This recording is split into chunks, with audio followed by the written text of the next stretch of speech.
போன்று அமர்ந்திருக்கும் நடுவர் அவர்களுக்கும் மற்றும் என்னை போல் பேச வந்திருக்கும் உங்கள் அனைவருக்கும் என்னுடைய முதற்கண் வணக்கத்தை தெரிவித்துக் கொள்கிறேன். நான் இங்கு உங்கள் முன் வ.உ.சி.யை பற்றி சில வார்த்தைகள் பேசலாம் என வந்துள்ளேன்.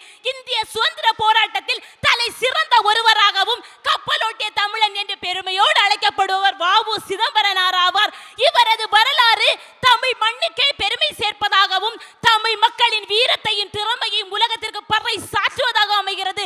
தம்முடைய நலனுக்காக பிறரை வஞ்சிக்கின்ற மனிதர்கள் வாழ்கின்ற இந்த உலகத்திலேயே தமது தேசத்துக்காகவும் மக்களுக்காகவும் தனது வாழ்வையே அர்ப்பணித்தவர் தான் வ.உ.சி. வ.உ.சி 1872 செப்டம்பர் 5 தூத்துக்குடி மாவட்டம் ஒட்டப்பிடாரம் என்னும் ஊரில் பரமாயிக்கும் உலகநாதனுக்கும் மகனாக பிறந்தார். வள்ளியப்பன் உலகநாதன் சிதம்பரம் பிள்ளை எனும் தனது பெயரை வந்தே மாதரம் உலகநாதன் சிதம்பரம் பிள்ளை என மாற்றிக்கொண்டார்.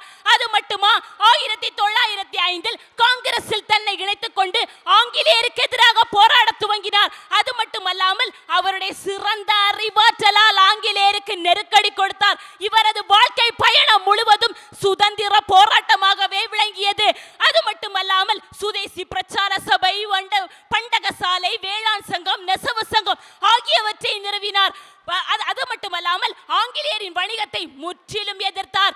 பிரிட்டிஷ் இந்தியா சுதீம் நேவிகேஷன் கம்பெனியை அமைத்து அதில் இந்தியா இலங்கை இடையே கப்பலை இயக்கி ஆங்கிலேயருக்கு மட்டும் முக்கியத்துவம் கொடுத்தது. இதை அறிந்த வ.உ.சி 1906 அக்டோபர் 16 அன்று சுதேசி நாபாய் சங்கத்தை அமைத்து அதில் எஸ்.எஸ். கார்னியோ, எஸ்.எஸ். காவா என்ற இரு கப்பலை இயக்கி இந்தியர்களின் எதிர்ப்பை காட்டியது.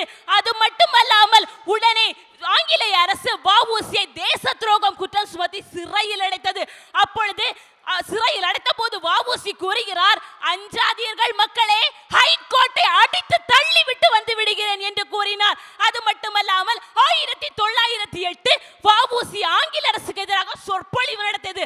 அப்பொழுது தண்டனைக்கு தீர்ப்பு வழங்கிய நீதிபதி கூறுகிறார், வ.உ.சியின் பிரசங்கத்தை கேட்டால் செத்த பிணம் கூட உயிர் பெற்று எழும், புரட்சி ஓங்கும், வறுமை அடைந்த நாடு 5 நிமிடங்களில் விடுதலை பெறும் என்று கூறினார். வ.உ.சி கோவை சிறை, கண்ணூர் சிறையில் கடும் பணி செய்தார், செக்கிழுத்தார். உடல் சலித்தது, ஆனால் மனம் தளரவில்லை. அப்பொழுது சிறை கைதி ஒருவன் வ.உ.சியை பார்த்து கையெடுத்து வணங்கினான். உடனே சிறை அதிகாரி இனி அவனை கையெடுத்து வணங்கினால் செருப்பால் அடிப்பேன் என்று கூறினார். ஆனாலும் அவர் தளரவில்லை. அப்பொழுது 1924 அன்று சிறையிலிருந்து விடுதலை ஆனார். உடனே சென்னைக்கு சென்றார். மண்ணெண்ணை கம்பெனி தொடங்கினார். போதிய வருமானம் கிடைக்கவில்லை. கோயம்புத்தூருக்கு சென்று வங்கி துவங்கினார். போதிய வருமானம் கிடைக்கவில்லை. இறுதியில் தூத்துக்குடிக்கே வந்து தமிழ் நூல்கள் எழுதினார். அது மட்டுமல்லாமல் சுதந்திர காற்றை சுவாசிக்க தொடங்கினார்.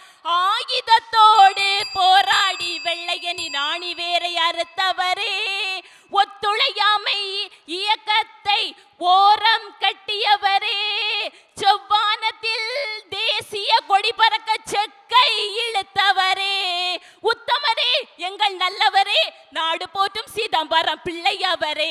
இப்படிப்பட்ட சிதம்பரம் பிள்ளை காலமோ சுருக்கம், கருத்தோ பெருக்கம். நான் இன்னும் பேசினால் நடுவருக்கு முகம் சுருக்கம் என்று கூறி என் உரையை முடிக்கிறேன். நன்றி, வணக்கம். பாரத் மாதா கி ஜெய்.